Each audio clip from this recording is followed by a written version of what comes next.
للمقاومة في دماج لما خرجوا منها حتى ينتصروا، ولكنهم خرجوا رافعين رؤوسهم، بينما طأطأ رؤوسهم آخرون، بينما تطأطأت رؤوس آخرين من الناس، بل ذهبوا إلى تحت أقدام هذا الغر المراهق القذر إلى مران يستجدونه السلام ويستجدونه التعايش ويستجدونه ألا يؤذيهم، ولكنه لم يقبل ونكث بكل وعوده بعد دماج.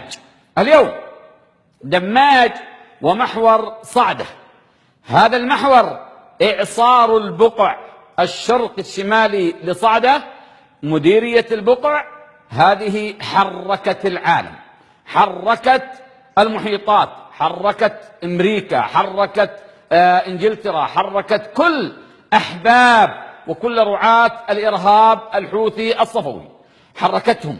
لماذا؟ لأنها جبهة صادقة. ولذلك أبدأ معكم حديث اليوم وأبدأ معكم حلقة اليوم بهذا الزامل الذي يبشر بتحرير صعدة ودماج وسائر اليمن. وتحية بداية للمقاومة الجنوبية، للمقاومة العظيمة، المقاومة الجنوبية، هؤلاء الأبطال الذين كانوا هم الصخرة الصلبة الفولاذية التي تحطمت آمال الصفويين الحوثي العفاشيين في عدن، في هذه الصخرة الفولاذية في المقاومة الجنوبية، وامتدت شرارتها إلى تعز، ومن تعز اليوم نراها في البقع. فإليكم هذا الزمن.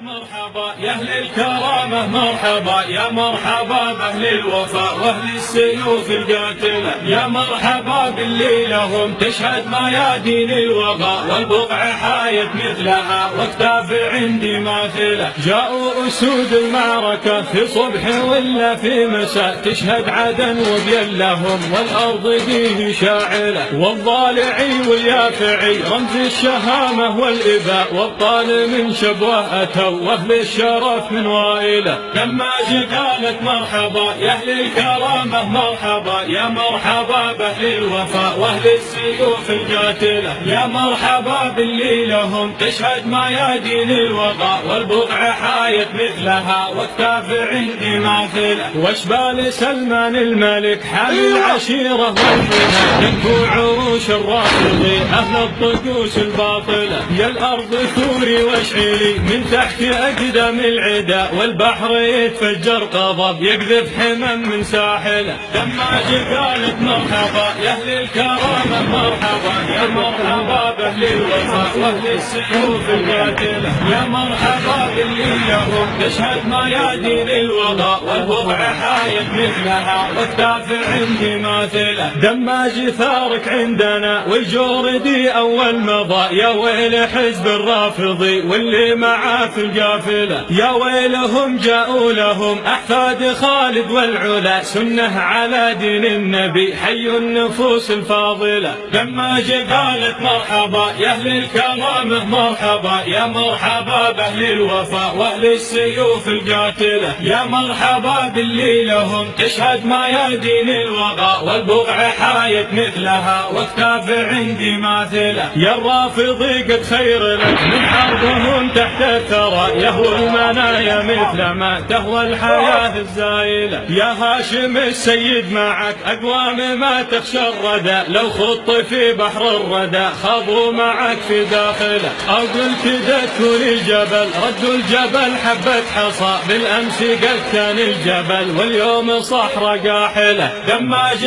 قالت مرحبا يا أهل الكرامة، مرحبا يا مرحبا بأهل الوفاء وأهل السيوف القاتلة، يا مرحبا باللي لهم تشهد ميادين الوغى والبقع حايت مثلها واكتاف عندي ماثلة، واكتاف عندي ماثلة. تحية لقادة هذه المقاومة الباسلة في البقع، وتحية لكل أفرادها الأبطال، وتحية لكل من قاوم في كل الجبهات.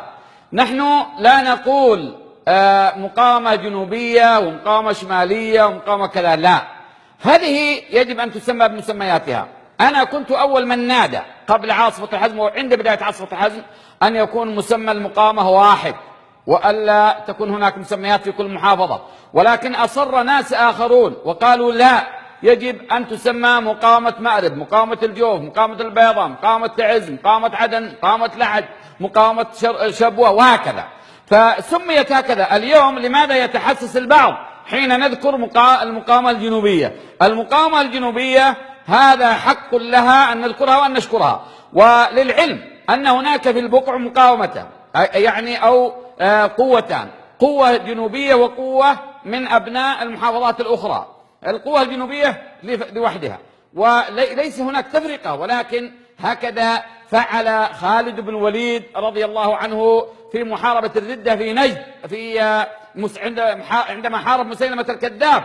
ففي اليوم الأول عندما هزموا وعندما كسروا، في اليوم الثاني قال كل قبيلة ترفع لواءها. ولكن على كل حال ليس هناك مشاحة وليس هناك تفرقة. الأمر الآخر